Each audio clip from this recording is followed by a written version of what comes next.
Hi, I'm back to talk about that reflection time that I posted about last night.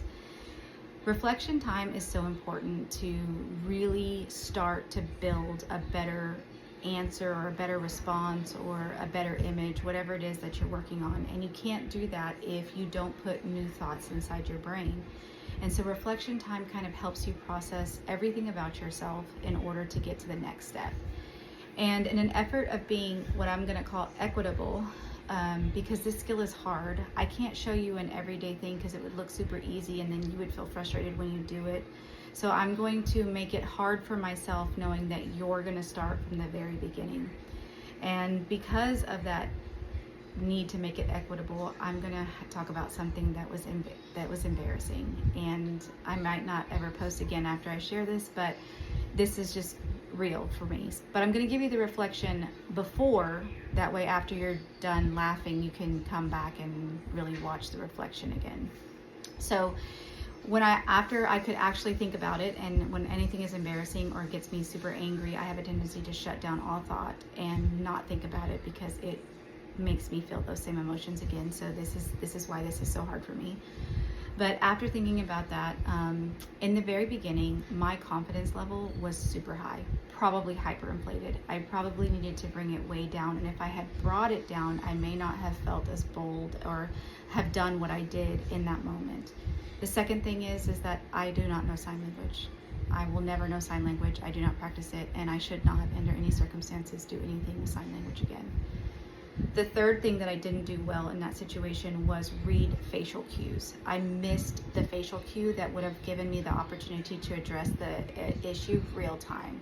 And then after I didn't have that confidence, that hyperinflation that happened in the back and the front end didn't occur in the back end. And I wish in that moment that I would have had more confidence and not done what I did. So let's talk about what I did. I'm in my office, I get a call, and this group of people, the employee morale committee, invite me to go try cake pops. And I am like pumped. I am so excited. I feel like I'm in the cool kid crew, that I got this phone call. I am like really feeling myself in that moment, and I go and I eat cake pops. And then I'm walking back to my office, and in the hallway is the chief medical officer, the head doctor in our hospital. And I boldly go to ask him that if he wants a cake pop, but he's on the phone. So what I did was go and ask him, do you want a cake pop? And his eyes, like if I could replay, got really big, and he shook his head, and then because he wasn't clearly understanding me and I had no clue, I missed the facial cue, I said, do you want a cake pop? And he said, oh, no. And I walked away, still not understanding what I did. I was about halfway to my office before I realized that I had just propositioned the chief medical officer in our hospital.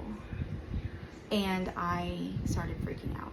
And I went straight to my boss's office and told her what I had done. And I was just screaming, and even now my face is just turning so red because I am so embarrassed, and I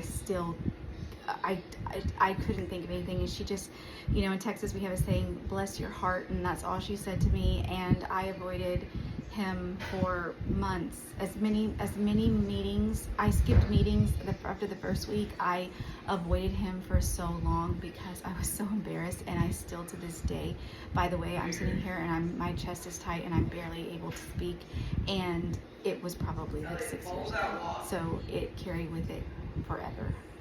So watch the reflection again.